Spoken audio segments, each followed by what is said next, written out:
So we have today dryer, Samsung, modern, looks like a new one, but it came absolutely not working.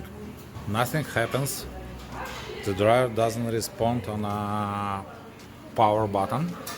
So we're gonna check what's happened and let's go disassemble it and eliminate what's the problem. So dryer is disassembled. Everything is checked. All the elements, heater, blower, motor, all the electronics. And we discovered main control board is just broken.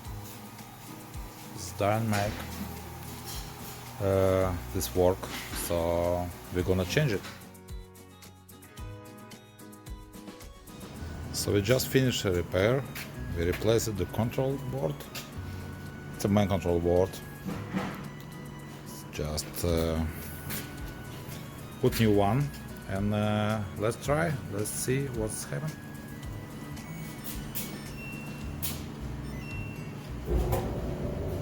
Oh, very simple. Just one piece of control board resolve all the situation, and now dryer works.